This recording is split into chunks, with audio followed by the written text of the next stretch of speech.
আওয়ামী লীগের নিষিদ্ধের দাবি নিয়ে এখন পক্ষে বিপক্ষে সারা দেশ। প্রধান উপদেষ্টা ডক্টর মোহাম্মদ ইউনূস বলছেন অন্তর্বর্তীকালীন সরকারের আওয়ামী লীগকে নিষিদ্ধ করার কোনো পরিকল্পনা নেই। তার দলের যেসব নেতার বিরুদ্ধে হত্যা ও মানবতা বিরোধী অপরাধ সহ অন্যান্য অপরাধের অভিযোগ রয়েছে তাদের বাংলাদেশের আদালতে বিচার করা হবে। বৃহস্পতিবার 20 মার্চ 2025 ঢাকায় ইন্টারন্যাশনাল ক্রাইসিস গ্রুপের প্রতিনিধি দলের সঙ্গে বৈঠকে কথা বলেছেন প্রধান উপদেষ্টা। এই যে উনি এই বক্তব্য দিয়েছেন এইটা কিন্তু একটা ইন্টারেস্টিং, তাই না? এর আগেও এই প্রশ্নের সম্মুখীন তিনি যখন হয়েছেন তিনি বা তার সরকারের অন্যান্য সদস্যরা কিন্তু বলেছেন এটা নির্বাচন কমিশনের ব্যাপার, এইটা আসলে পরবর্তীকালে বিচারালয় এটা ঠিক করে দিবে, আমরা এটা নিয়ে আসলে কি বলতে পারবো, আমরা সম্ভাব্য এদের বিচার চাই। এবার কিন্তু তিনি পরিষ্কার করে বললেন অন্তর্বর্তীকালীন সরকার কিন্তু এটা করতে পারবেন না। এই দেশি বিদেশি বিভিন্ন গণমাধ্যম, বিদেশি সংস্থা, কূটনীতিক সবাই আওয়ামী লীগের ভবিষ্যৎ নিয়ে নির্বাচনে অংশ করতে পারবে কিনা, নিষিদ্ধ করতে পারবে কিনা এই বিষয়ে ডক্টর ইউনূস ক্ষমতা আসার পর থেকে আমরা খেয়াল করেছি কিন্তু প্রশ্নের অনেক উত্তর দিতে হচ্ছে। আওয়ামী লীগ নিষিদ্ধ করা হবে এটা কখনোই প্রধান উপদেষ্টা যেমন বলেননি, আবার এই সরকার যে করতেই পারবেন না সেটাও তিনি কখনো বলেন নাই। মানে তিনি বরং একটা মাঝামাঝি অবস্থানে গিয়েছেন। কখনো এরকম বলেছেন যেহেতু বিএনপির মতো বড় দলগুলি চায় না আওয়ামী লীগ নিষিদ্ধ হবে না, তাই নির্বাচনে আসতে বাধা আছে কি বাধা নেই সেটা আসলে নির্বাচন কমিশন ঠিক করবে। কিন্তু এটার মধ্যে গোল বাঁধল তখন যখন হাসনাত আবদুল্লাহ, এই জাতীয় নাগরিক পার্টির একজন গুরুত্বপূর্ণ নেতা, তিনি বললেন ডক্টর ইউনূস আওয়ামী লীগ, ডক্টর ইউনূস আমি একটু সুন্দর করে পড়ি না, হাসনাত আবদুল্লাহ কীরকম করে বলছেন, ডক্টর ইউনূস আওয়ামী লীগ 5ই আগস্টে নিষিদ্ধ হয়ে গেছে। উত্তরপাড়া ও ভারতের প্রেসক্রিপশনে আওয়ামী লীগের চ্যাপ্টার ওপেন করার চেষ্টা করে আর কোনো লাভ নেই। উত্তরপাড়া আর ভারতের প্রেসক্রিপশন, এই উত্তরপাড়া আর ভারতের প্রেসক্রিপশনটা তো আমরা আসলে ভারত এরকম বলতেছে নতুন নির্বাচনী দল আসলে তাদের সাথে কথা বলবে, তাদের সাথে সম্পর্ক স্বাভাবিক হবে। আর উত্তরপাড়ার প্রেসক্রিপশন নিয়ে এই যে ওই ডক্টর মোহাম্মদ ইউনূসকে উদ্দেশ্য করে তিনি যেটা বলছিলেন, তার মানে হাসনাত আবদুল্লাহ যেটা বলছিলেন, সে হাসনাত আবদুল্লাহ ওই পোস্টটা দেওয়ার 1 ঘন্টা পরই বড় আরেকটা পোস্ট দেন। সেখানে তিনি অভিযোগ করেন আওয়ামী লীগের প্রত্যাবর্তনে সেনাবাহিনী থেকে সহযোগিতা করা হচ্ছে। এই নিয়ে হাসনাতদের নাকি তিনি একটা টাইমলাইনও দেন, 11 মার্চ ক্যান্টনমেন্টে বৈঠক করবে সেনাবাহিনী। সেখানে বৈঠক করে সেনাবাহিনী, আসলে বৈঠক করে ফেলছে। মানে 11 মার্চের ঘটনাটা আমরা একটা 20 মার্চ এটার একটা ফেসবুকে একটা পোস্ট দেখছি যেখানে হাসনাত আবদুল্লাহ বলছেন যে সেখানে আওয়ামী লীগ ছোট আওয়ামী লীগকে একটা শুদ্ধ বা একটা ভালো আওয়ামী লীগকে বাছাই করা হচ্ছে। সব মিলিয়ে অনেকগুলি বিরোধী দলের কথা বলা হচ্ছে সংসদ নির্বাচনে, সেটা মেনে নেওয়ার জন্য প্রস্তাব দেওয়া হচ্ছে। আসন কয়টা হবে না পাবে সেটা নিয়ে কথা বলছে। তাহলে কি একটা সাজানো ছক করা নির্বাচন হতে চলতেছে? হাসনাত আবদুল্লাহ যেহেতু বলতেছেন তাই তা নিয়ে আরও ব্যাখ্যা দেওয়া উচিত। এই জাতীয় নাগরিক পার্টি কিন্তু এই ব্যাখ্যা, অনেকে যখন এই প্রশ্নটা করেছেন যে আসলে হাসনাত আবদুল্লাহ তো জাতীয় নাগরিক পার্টির প্রধান নন, জাতীয় নাগরিক পার্টির প্রধান হচ্ছেন নাহিদ, জনাব নাহিদ ইসলামকে না ডেকে, তারপরে হচ্ছে জনাব আক্তারকে না ডেকে কেন হাসনাত সাহেবকে ডাকা হলো, কেন হাসনাত সহ অন্য 2 জন যাদের নাম তিনি করছেন না তাদের নাম ডাক বলা হলো, সেটি নিয়ে অনেকে আসলে সন্দেহ পোষণ করছেন। তবে এই সন্দেহের ক্ষেত্রে কিন্তু আমরা পরপরই জনাব নাহিদ ইসলামের ফেসবুক স্ট্যাটাসে তিনি এটি অতি গুরুত্ব দিয়ে শেয়ার করেছেন। জাতীয় নাগরিক পার্টির পক্ষ থেকে একটি অতি গুরুত্বপূর্ণ বা জরুরি প্রেস বিজ্ঞপ্তি সব জায়গায় পাঠানো হয়েছে, যেখানকার একটা লাইন আমরা এরকম পড়তে পারি। তিনি ডক্টর মোহাম্মদ ইউনূসকে উদ্দেশ্য করে বলতেছেন, সম্প্রতি অন্তর্বর্তীকালীন সরকারের প্রধান উপদেষ্টা মন্তব্য করেছেন আওয়ামী লীগ নিষিদ্ধের কোনো পরিকল্পনা সরকারের নেই। আমরা তার এই বক্তব্যের তীব্র নিন্দা জানাচ্ছেন নাহিদ ইসলামের দল ডক্টর মোহাম্মদ ইউনূসের বক্তব্যের। এইটার মধ্যেই আসলে আবার উত্তরপাড়া প্রসঙ্গে আসি। উত্তরপাড়াতে ক্যান্টনমেন্টে ডেকে জেনারেল ওয়াকারুজ্জামান নাকি তাদেরকে বলতেছেন ওই যে আপনারা কয়টা আসন নেবেন, আওয়ামী লীগকে আসবে, আওয়ামী লীগ শেখ পরিবার বাদ দিয়ে অনেকটা ভালো পরিবার হয়ে আসবে, ভালো একটা রাজনৈতিক দল হয়ে আসবে, সেইটার ক্ষেত্রে আপনারা কেন মানা করতেছেন, আপনাদের অভিজ্ঞতা নাই, ইত্যাদি। এটা কি সত্যি বিশ্বাস্য? জেনারেল ওয়াকার, আপনার কিন্তু এটা ব্যাখ্যা দিতে হবে, আপনি কিন্তু এটা ব্যাখ্যা দিবেন। কিন্তু আপনি সত্যি এই আসন্ন জাতীয় নির্বাচন, আওয়ামী লীগ আসবে কি আসবে না, এগুলো আপনি এখানে বসে ঠিক করতেছেন কিনা, এটা কিন্তু আপনার ব্যাখ্যা দিতে হবে।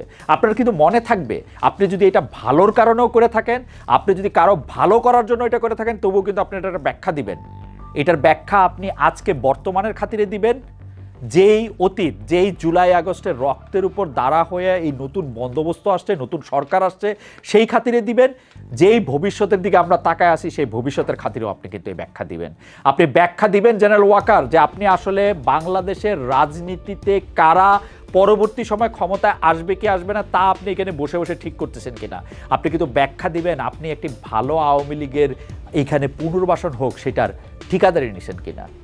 আপনি কিন্তু এটা ব্যাখ্যা দিবেন। জেনারেল ওয়াকারুজ্জামান আপনার একজন পূর্বসূরি ছিলেন, তার নাম জেনারেল মঈনুদ্দিন। জেনারেল মঈনুদ্দিনও কিন্তু দেশের ভালো করতে গেছিলেন, অন্তত তার বই খাতা পড়ে এরকমই মনে হয়। ভালো করতে গিয়ে উনি কী কী করছেন সেটা নিশ্চয়ই আপনি মনে থাকার কথা। ওই সময় আপনি অনেক গুরুত্বপূর্ণ কর্মকর্তা। কিন্তু আমি আপনার কাছ থেকে এটার ব্যাখ্যা চাই। আপনি কিন্তু সব বিষয়ে কিন্তু আপনার অবস্থান পরিষ্কার করেন, আপনি কিন্তু কথা বলেন, আমাদের সাথে কথা না বলতে পারেন। আপনার কি বলে জানি, আপনার এটাকে জানি কি বলে, আইএসপিআর দিয়ে আপনি জানাবেন জনাব হাসনাত আব্দুল্লাহ এটা ঠিক বলছে কি ঠিক বলে নাই। আপনারা হাসনাত আব্দুল্লাহকে ডাইকা নিয়ে এগুলি বলতেছেন কিনা এটা জানাবেন, ঠিক আছে?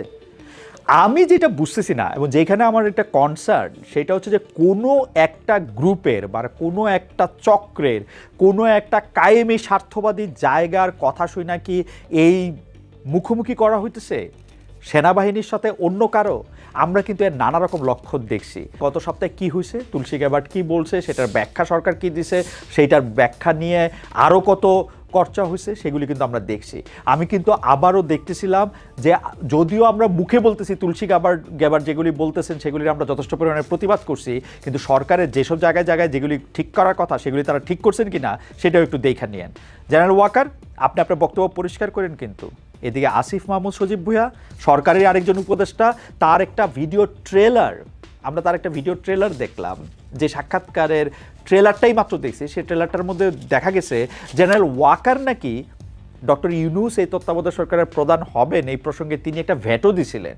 তিনি বলছিলেন যে এটা একটা নো, কারণ তিনি একজন কনভিক্ট, তাকে তাকে তাকে তাকে তাকে তাকে তাকে এই সরকারের প্রধান করা এটা ঠিক করা হবে না। তার চেয়েও বড় ইন্টারেস্টিং ব্যাপার আছে, কিন্তু তার চেয়েও বড় ইন্টারেস্টিং ব্যাপার হচ্ছে বিএনপির জ্যেষ্ঠ যুগ্ম মহাসচিব রুহুল কবির রিজভীর কথা শুনছেন। তিনি বলতেছেন আওয়ামী লীগের যারা অপরাধী তাদের বিচার নিশ্চিত হওয়ার পর যারা হত্যা লুটপাটে জড়িত নয় তাদের যদি জনগণ রাজনীতি করার সুযোগ দেয় আমাদের কিছু বলার নেই। জনগণ রাজনীতি করার সুযোগ দেয় বলে আসলে কি বুঝাতে চাচ্ছেন? আমি আমি আমি আমি কিন্তু আপনাদের কথা আসলে ঠিক বুঝতে পারতেছি না। মানে আপনারা কি চাচ্ছেন? মানে এই আওয়ামী লীগ নিয়ে সমন্বয়করা যেমন কঠোর অবস্থানে, বিএনপি যে তেমন কঠোর অবস্থানে নাই, সেটার কি কোনো একটা নির্দিষ্ট কারণ কি আছে আসলে? নাকি শত্রু বন্ধু এই ফর্মুলাতে এখন সমন্বয়করা শত্রু, এখন সমন্বয়কদের শত্রু হচ্ছে আওয়ামী লীগ, তারা আপনার কিছুটা বন্ধু? মানে কেন এটা? আপনি দেখেন বিএনপি শীর্ষ নেতারা সবসময় আওয়ামী লীগ নিষিদ্ধের বিরুদ্ধে অবস্থান নিচ্ছেন, তারা বিচার চাইছেন, কিন্তু আওয়ামী লীগের নির্বাচনে অংশ নেওয়ার বিষয়টি জনগণের উপরে ছেড়ে দিতে চাইছেন বিএনপি। মানে আমি কোনো দল নিষিদ্ধ করার পক্ষে না, আমি কোনো কিছুই নিষিদ্ধ করার পক্ষে না, কিন্তু আবার আমি এইটাও বলার পক্ষে না যে এইটা আসলে স্থির করবে হচ্ছে জনগণ। আপনার পজিশনটা আপনি জানান, আপনার পজিশনটা কি? বিএনপি যদি দাবি করে তাহলে আওয়ামী লীগকে নিষিদ্ধ করা, নির্বাচনে বিরত রাখার সিদ্ধান্ত তো মনে হয় অন্তর্বর্তী সরকার নিতে পারত, তাই না? আমি জানি না মানে বিএনপির জায়গাটা কোনটা। আমি কিন্তু বুঝি যে বিএনপি এখন বড় দল হিসেবে ইলেকশন করতে চাইতেছে। এখন যখন একটা বড় দল ইলেকশন করতে চায়, একটা বড় দল যখন ইলেকশন করতে চায় তখন বড় দলটার যদি মনে হয় আমরা ইলেকশন করতে পারতেছি না, কারণ এই সরকারের মেয়াদ 3 বছর 4 বছর বা আরও 2 বছর 3 বছর এরকম থাক, এইটা চাইতেছে কেউ যদি এই বিএনপি মনে করে যে এই জাতীয় নির্বাচনে করতে অন্তর্বর্তী সরকার গড়িমসি করছে, কিংস পার্টির পক্ষে সরাসরি অবস্থান নিচ্ছে, তাহলে বিএনপির অবস্থাটা কী হওয়া উচিত? স্ট্র্যাটেজিক্যালি বিএনপির বলা উচিত যে বিএনপি এখন নির্বাচন ছাড়া আর অন্য কোনো কিছু ভাবছে না। কিন্তু দেখেন বিএনপির সামনে এই তথাকথিত কিংস পার্টি বা সরকার কথাটা কি বলতেছে? সরকার কি একবারও বলছে, ডক্টর মোহাম্মদ ইউনূসকে একবারও বলছে যে উনি আরও আজীবন ক্ষমতায় থাকা যাবে, উনি ইলেকশন দিবেই না, 2 বছর 3 বছর 5 বছর পরে ইলেকশন দিবে? এটা কিন্তু বলতেছে না। তারা বলতেছে সংস্কারের কথা। এই জায়গাটা আমার কাছে একটু ইন্টারেস্টিং লাগে। তারা যেসব সংস্কারের কথা বলছে, ধরা যাক সংবিধান সংস্কারের প্রসঙ্গে আসেন, সংবিধান সংস্কারে আমি ধরে নিলাম প্রফেসর আলী রিয়াজের কমিটি যেই সংবিধান সংস্কারের কথা বলছেন সেই কমিটির মানে কি সোজা কথা বলতে যে তাদের সেই যোগ্যতা আছে কিনা, তারা সেই অভিজ্ঞতা আছে কিনা, তাদের সেই লয়ালিটি এটা আছে কিনা, এটা নিয়ে আপনারা প্রশ্ন তুলতে পারেন। কিন্তু তারা কি এই সংস্কারের মধ্যে এমন কোনো সংস্কারের প্রস্তাব আপনাদের কাছে করেছেন যে এটা আসলে আপনারা মানতেই পারবেন না? তাহলে আপনারা বলে দেন যে হ্যাঁ আমরা এই সংস্কার মানতে রাজি আছি। ডক্টর ইউনূস এটা আহ্বান করেছেন, আপনারা প্রকাশ্যে বলে দেন এই সংস্কার মানতে আপনাদের অসুবিধা কি। অসুবিধা যে আপনাদের আসে সেটা কিন্তু আপনাদের নেতাদের কথা এটা বোঝা যায়। মির্জা আব্বাস কিন্তু কোথাও একটা বলছেন যে আপনি আসলে মানে কোনো সংস্কার আপনারা মানেন না, এবং সংস্কার মানলেও সংস্কার যদি করাও হয় আপনারা ক্ষমতা গেলে সেই সংস্কার বাদ দিয়ে দিবেন। কেন? এই সংস্কারটা যদি এই কারণে করতে তারা বলেন যে আপনি ক্ষমতার একটা ভারসাম্য আনবেন, তা আনেন ক্ষমতার মধ্যে ভারসাম্য। ক্ষমতার মধ্যে ভারসাম্য আনতে অসুবিধা কি? ক্ষমতার মধ্যে ভারসাম্য আনার জন্য যে সংস্কার, সেই সংস্কার মেনে নিতে অসুবিধাটা কোথায়? এটা একটা কুইজ না? অন্যদিকে আবার দেখেন, এই যে মুখে যাই বলা হোক, এই যে ধরেন জাতীয় নাগরিক পার্টি কি কথা বলে এই মূল ইলেকশনটা পিছাইতে চেষ্টা করতেছেন? তারা বলতেছেন যে আসলে ইলেকশনটা করার মতো পুলিশ বাহিনী কি সরাসরি এই অবস্থানে আছেন? তারা বলতে চেষ্টা করতেছেন যে এটার মধ্যে কি সবার নিরাপত্তা দেওয়া সম্ভব হবে? তার আগে কি আসলে গণপরিষদ নির্বাচন করে নিতে হবে? বা এই নির্বাচন কমিশনের সার্চ কমিটি তো হয়েছিল শেখ হাসিনার আইন মেনে, তো শেখ হাসিনার আইন মেনে সার্চ কমিটি হয়েছে, তো কী হয়েছে? নির্বাচন কমিশনটা শেখ হাসিনা যে আইন করে গেছে সেই আইনে নির্বাচন কমিশন করে গেলে কি নির্বাচন কমিশনের মাধ্যমে ইলেকশন ম্যানিপুলেশন করা সম্ভব? আর যদি এটা সম্ভব হয় তাহলে সেই ম্যানিপুলেশনটা কে করবে? দলে তো আছেন আপনারা, এবং আপনারা যাকে নিয়োগ দিয়েছেন বলে সে নিজের মুখে স্বীকার করছেন সে ডক্টর মোহাম্মদ ইউনূস। তো আপনারা তো অবশ্যই সবার আগে আপনারা চাইবেন যে ইলেকশনটা হোক, যদি ম্যানিপুলেশনও হয়। কি জন্য আপনারা এটা মানা করতেছে সেটাও বুঝতেছি না। বিএনপি কেন সংস্কারের কথা উঠলে বিএনপির গায়ে জ্বর আসে সেটাও বুঝতেছি না। মানে এই যে আপনারা একটা ঝগড়া মারামারি একটা এমন অবস্থা সৃষ্টি করে রাখছেন, সেটা কেন সেটাও আমি বুঝতেছি না। আমারে আপনি কইতে পারেন যে আমি অত্যন্ত সরলভাবে এগুলি বলে যাচ্ছি, এর ভিতরে অনেক কথা আছে। ভাই আবার আসেন, ভিতরে কথাগুলির সমীকরণের মতো করে সাজাই। বিএনপি কি চায়? বিএনপি ইলেকশন চায়। আপনারা কি চান? আপনারা বলতেছেন আপনারাও ইলেকশন চান। তো ইলেকশন কখন চান? সংস্কারের পরে চান। তো সংস্কার করতে পরে চান, যে সংস্কারের পরে এই সংস্কারটা মানতে বিএনপির কি অসুবিধা? আমি এটা বুঝতেছি না। আপনারা সংস্কারের মধ্যে এমন কি বলছেন যেটা বিএনপি এখন মুখ দিয়ে বলতে পারতেছে না এই সবগুলি সংস্কার বা অধিকাংশ সংস্কার বা এই কটা সংস্কার আমরা স্বীকার করি? আর আপনাদেরও বা কি সমস্যা? আপনারা যদি মনে করেন নির্বাচন কমিশনের মধ্যে থেকে যে নির্বাচন কমিশন হয়েছে সেই নির্বাচন কমিশনে ম্যানিপুলেট করা সম্ভব, বাই পাওয়ারে তো আপনারা। আর কেমনে ম্যানিপুলেট করা সম্ভব? আপনারা সব জায়গায় মনে করেন, এই যে একটু আগে বললাম যে হ্যাঁ সেনাপ্রধান যেটা বলছেন আপনাদের দায়িকা নিয়ে যদি এগুলি বলে থাকেন খুবই অন্যায় কাজ করছেন। এদিকে আমি মনে করি হাসনাত আব্দুল্লাহ একদম ঠিক আছে যে সেনাপ্রধানের কথা উনি শুনেন নাই। আবার পাশাপাশি আপনারা যে সব কিছুর মধ্যে আওয়ামী লীগের ভূত দেখতেছেন, আওয়ামী লীগ কি এত শক্তিশালী দল? অনেক সময় যে মনে করতেছেন আওয়ামী লীগ ফিরা আইসা এই করবে সেই করবে। আওয়ামী লীগ বাংলাদেশের রাজনীতিতে মানে আমি প্রথম বলবো না, সর্বতভাবে প্রত্যাখ্যাত একটা দল আওয়ামী লীগের কাছেও প্রত্যাখ্যাত। আমি কয়েকদিন আগে আওয়ামী লীগের লোকজনের স্ট্যাটাস দেখতেছিলাম, তারা একে একে নাম করে শেখ হাসিনার আশেপাশে যে 4-5 জন আছে তাদের কথাও তারা বলতেছিলেন যে তাদের কারণে আজকে এই অবস্থা হয়েছে। সেই আওয়ামী লীগের নিয়ে এত ভয় পাওয়ার কি আছে? ইলেকশনের আগে আপনারা বলতেছেন যে ধরেন গণপরিষদের নির্বাচন হইতে হবে বা গণপরিষদ নির্বাচন পাশাপাশি হইতে পারে, এগুলি সবই ভালো কথা। কিন্তু এই সবগুলি ভালো কথার মধ্যে সবগুলি ভালো কথার মধ্যে প্রবলেমটা কোন জায়গায় জানেন? অনেকগুলি খারাপ কথাও মিশা থাকে। কতদিন আগে আমরা দেখলাম জনাব আসিফ মাহমুদ সজীব ভাইয়া আপনি নাকি নিয়োগ দিতেছেন প্রশাসক আপনার পছন্দে, পরে আবার আপনার একটা ফেসবুক স্ট্যাটাস দেখতেছি যে আপনি এটা দেন নাই। আপনারা নাকি ওয়াসাতে লোক নিয়োগ দেন গো ভাই গো বোনরা, আমার ওয়াসাতে লোক নিয়োগ দেন টাকা নিয়া তদবির কইরা। এইটা যে আপনারা করতেছেন কি করতেছেন না এটা আপনারা পরিষ্কার করেন, এবং দয়া করে এগুলি আর কইরেন না। কারণ সন্দেহটা দেখা দেয় কখন? যখন আমরা ইলেকশনটার ক্ষেত্রে আপনাদের পিছায় দেওয়াটা আপনাদের চাওয়া দেখি, এবং যখন দেখি যে আপনারা মনে করতেছেন এই সরকারে না থাকলে আর আপনার অস্তিত্ব থাকবে না, তখন আমাদের এই সন্দেহটা দেখা দেয়। সরকারে না থাকলেও আপনাদের অস্তিত্ব থাকবে, আপনারা সৎ এবং ভালো রাজনীতি করেন। নতুন রাজনৈতিক বন্দোবস্তের কথা বারবার প্রতিদিন আমি এটা আপনাদের স্মরণ করায় দিব, নতুন রাজনৈতিক বন্দোবস্তের কথা যে আপনারা বলে আসছেন, নতুন দল গঠন করছেন, সেটা আপনারা করেন। আবার একটু ডক্টর মোহাম্মদ ইউনূসের কথায় ফিরে আসি। ডক্টর মোহাম্মদ ইউনূস, আপনি কি সত্যি মানে এই আপনি আপনি আপনি আপনি আপনি কি সত্যি সরকার প্রধানের দায়িত্ব ঠিকঠাক পালন করতেছেন? মানে আপনার বলতে এটা কেমন শোনায়, আপনি বাংলাদেশের আমাদের ছোট ঘরের আপনি একটা বড় জানালা, তাই না? আপনি আমাদের আমি তো এটা বারবার সাক্ষ্য দেই যে আপনাকে নিয়ে আমি সারা পৃথিবীর মানুষের যত আগ্রহ দেখছি, এরকম কোনো বাংলাদেশি কোনো বাঙালির নিয়ে এত আগ্রহ আমি দেখি নাই। ডেফিনেটলি আরও যে নোবেল প্রাইজ পাইছেন আমাদের অন্য বাঙালি লোকজন, ধরেন অমর্ত্য সেন, অভিজিৎ সাহেব, তাদের কেউ কিন্তু আপনার ধারে কাছেও নাই। তো আপনার কি হয় আপনি আমাকে একটু বলেন তো। সবশেষ আমরা দেখলাম বিদেশ সফর করে এসে প্রধান উপদেষ্টার সঙ্গে মানে আপনার সঙ্গে যমুনায় দেখা করতে আসলেন সেনাপ্রধান। এই দেখা করতে আসলেন, তারপরের দিনই হলো আমরা একটা জিনিস জানলাম যে আপনি একদম স্পষ্ট বলে দিলেন আওয়ামী লীগকে এই সরকার আর কোনো করবে না, মানে নিষিদ্ধ করবে না। তো এটা কি উনি বলছেন, উনার বক্তব্যই আপনার মুখ দিয়ে বাইর হলো? মানে ঘটনাটা কি আসলে?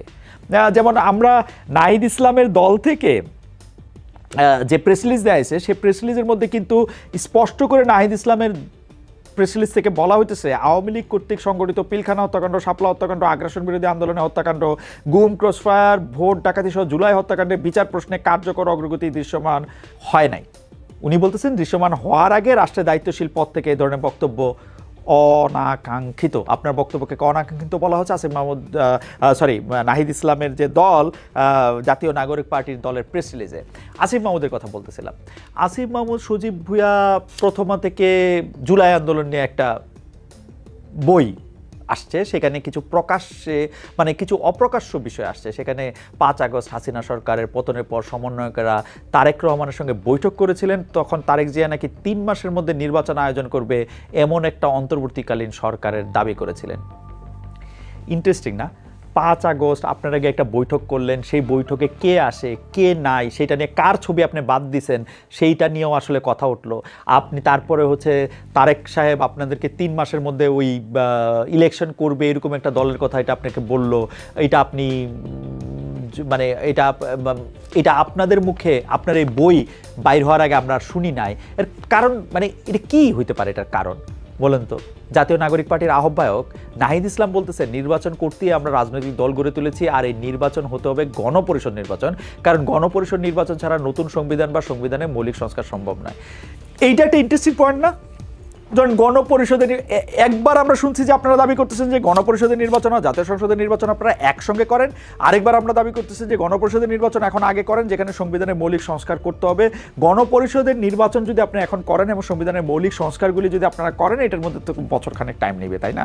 বছরখানেক, তারপর আরও 1.5 বছর, তার মানে 2 বছর আরও এই সরকার থাকুক, এইটার প্রেসক্রিপশন আপনারা দিতেছেন, তাই না? এইটার কারণ কি? মানে এটার কারণ আমাকে ইয়ারা যেটা বলে সেইটা কি কারণ? মানে আপনারা আর একটু বেশি সময় চান, আর একটু বেশি সময় থাকলে আপনারা আরেকটু বেশি একটু নিয়োগ দিবেন, আর একটু বেশি আপনারা ইফতার পার্টি করবেন, আপনাদের কে টাকা দেয় সেইটা একটু আপনারা গোপন রাখবেন, এটা কি কারণ? 20 মার্চ বৃহস্পতিবার সন্ধ্যায় বরিশালে জাতীয় নাগরিক পার্টির নেতাকর্মী ও স্থানীয় গণ্যমান্য ব্যক্তিদের সঙ্গে মত বিনিময় করতে গিয়ে আপনি তো এই কথা বলছেন। আপনার কিন্তু মনে আছে আপনারা যখন এখানে গেছেন অনেক লোক কিন্তু আপনাদের মানে আমি যদি সরলভাবে বলি, অনেক লোক কিন্তু আপনাদের কথা এখন পছন্দ করতেছে না। মানে এই গণপরিষদ নির্বাচনের দাবি আপনারা করলেও এই দাবিটা আপনারা যতটা মানে আগ্রহ নিয়ে করতেছেন, আর কারোর মধ্যে এই আগ্রহ দেখছেন? যদি এখন গণপরিষদ নির্বাচন করেন, ধরেন গণপরিষদ নির্বাচন করতে করতে ডিসেম্বর, তারপর আপনারা আরও 1 বছর লাগলো, তার মানে 2026 পুরোটা, তারপরে হচ্ছে 2026-এর পরে 2027-এর ফেব্রুয়ারি মার্চে গিয়ে আপনারা ক্ষমতা ছাড়লেন, তারপরে একটা ইলেকশনে তফসিল করতে মানে 2028-এর দিকে আপনারা নির্বাচনটা চান না, তার মধ্যে অন্যান্য সংস্কারও হইলো, তাই না? আপনাদের এই জিনিসটা আমার পছন্দ হইতেছে না। এই জাতীয় নাগরিক পার্টির আমি এই কথা বলি, আপনাদের এই জিনিসটা আমার আসলে পছন্দ হইতেছে না। আপনাদের এই জিনিসটা নিয়ে আমার সিরিয়াস আপত্তি আছে। বিএনপিকে আমি বলি, এই যে বড় দল, বড় পার্টি, আপনাদের আর কি কি হইতে হবে আমি এটা জানি না। আপনাদের নেতা লন্ডনে বৈশা থেকে আপনাদেরকে বিভিন্ন রকম বাণী দিচ্ছে, সেই বাণী আপনারা শুনতেছেন, কিন্তু আমার কাছে মনে হয় যে তিনি এখন দেশে আসুন, একটা রাজনীতিতে একটা প্রত্যক্ষ অংশগ্রহণ করুন। তার সকল মামলা টামলা ইত্যাদি উঠে গেছে, এখন আর তার এটা বলার আর কোনো জায়গা নাই। এবং যেসব সংস্কারের কথা বলা হচ্ছে, এই সংস্কার আমরা করব না, এই সংস্কার আমরা মানব না, এসব কথা না বলে এই সংস্কারগুলি করেন প্লিজ। সবশেষ আমি জেনারেল ওয়াকারুজ্জামান, 4 স্টার জেনারেল, সেনাপ্রধান, আপনারা বলতে চাই, আপনি রাজনীতিতে নাক গলানো, মাথা গলানো, চোখ গলানো এগুলি বন্ধ করেন। এইখানে আওয়ামী লীগ এসে রাজনীতি করবে না করবে না, একটা ভালো আওয়ামী লীগ হবে, একটা খারাপ আওয়ামী লীগ হবে, একটা তৃণমূল আওয়ামী লীগ হবে, শেখ পরিবারের বাদ দিয়ে আওয়ামী লীগ হবে, সেগুলি কিন্তু আপনার দায়িত্ব না। আমি আবার বলি, জেনারেল ওয়াকারুজ্জামান, এগুলো আপনার দায়িত্ব না। আপনি এই যেই দায়িত্ব আপনার না, এই দায়িত্ব আপনি নিয়েন না। আর প্রফেসর মোহাম্মদ ইউনূস, আপনারে বলি যে আপনি একটু ঠিক করেন। এই যে ধরেন সবগুলির মধ্যে, আমরা সবগুলি কথার মধ্যেই এক ধরনের, আমি এটা কী বলবো, আপনি মুরব্বী মানুষ, তারপর আমি একটু বলি যে একটু একটু একটু একটু যেন একটু যেন একটু যেন চালাকি হয়, এই চালাকিটা করেন না। এবং আপনি আপনার জায়গায়, আপনি এটার মধ্যে এটা আপনি ঠিক থাকেন, আপনার আপনার আপনার আপনার এটার মধ্যে এটা ঠিক থাকতে হবে। ফিরা গিয়ে আবার একটু বিএনপির কথা বলি। বিএনপির স্থায়ী কমিটির সদস্য জনাব মির্জা আব্বাস, আপনি যে বলছেন ওদের হাতের, ওদের কলমের কোনো সংস্কার আমরা সহজে মেনে নেব না, সংস্কার যদি করেন আমরা কারেকশন করব। কারণ কি? সংস্কার মানবেন না কেন? আপনারা যদি সংস্কার না মানবেন, আপনার একটা কথা মনে করাই দিই, আপনাগো আন্দোলনের মধ্যে কিন্তু শেখ হাসিনা রেজিমের পতন হয় নাই। আপনাদের স্টেক কতটা আছে সেটা ভাইবা কথা বলেন। উচিত কথা নিয়ে আরও অনেক কথা বলতে হবে। দেশের রাজনীতি উচিত কথা নিয়ে না, মানে উচিত কথায় আরও অনেক কথা নিশ্চয়ই আমাদের বলতে হবে, আমরা এগুলি বলতে চেষ্টা করব। কিন্তু আমরা সাধারণ যারা জনগণ আসি, তাদের কি হয় জানেন, ওই পাটা আর পুতার ঘষাঘষিতে আমাদের প্রাণ যায়। এখন তার পাটা আর পুতা না, পাটা পুতার লগে নোরা, শিল, আরও 4 ধরনের জিনিস এসে জুটতাছে। আমগরে দয়া করে একটু মাফ করেন। আমাদের মানে এমন না যে বাংলাদেশের সব সমস্যার সমাধান হয়ে গেছে, বাংলাদেশের প্রচুর সমস্যা আছে। আমাদের ভাইরা এই মধ্যপ্রাচ্যে গরমের মধ্যে এই রাস্তা ঝাড়ু দিতেছে, সেই টাকা দিয়ে ফুটানি করতেছেন। আমাদের গার্মেন্টসের যারা আমাদের ভাই বোনেরা আছেন, তাদের কষ্টে কিন্তু এই ফুটাঙ্কি করতেছেন। এই ফুটাঙ্কিটা বাদ দেন, দেশের কথা একটু ভাবেন সবাই মিলে। আর এই যে মানে ঝামেলা তৈরি করে গায়ের উপরে আইনেন না। শেষ করি।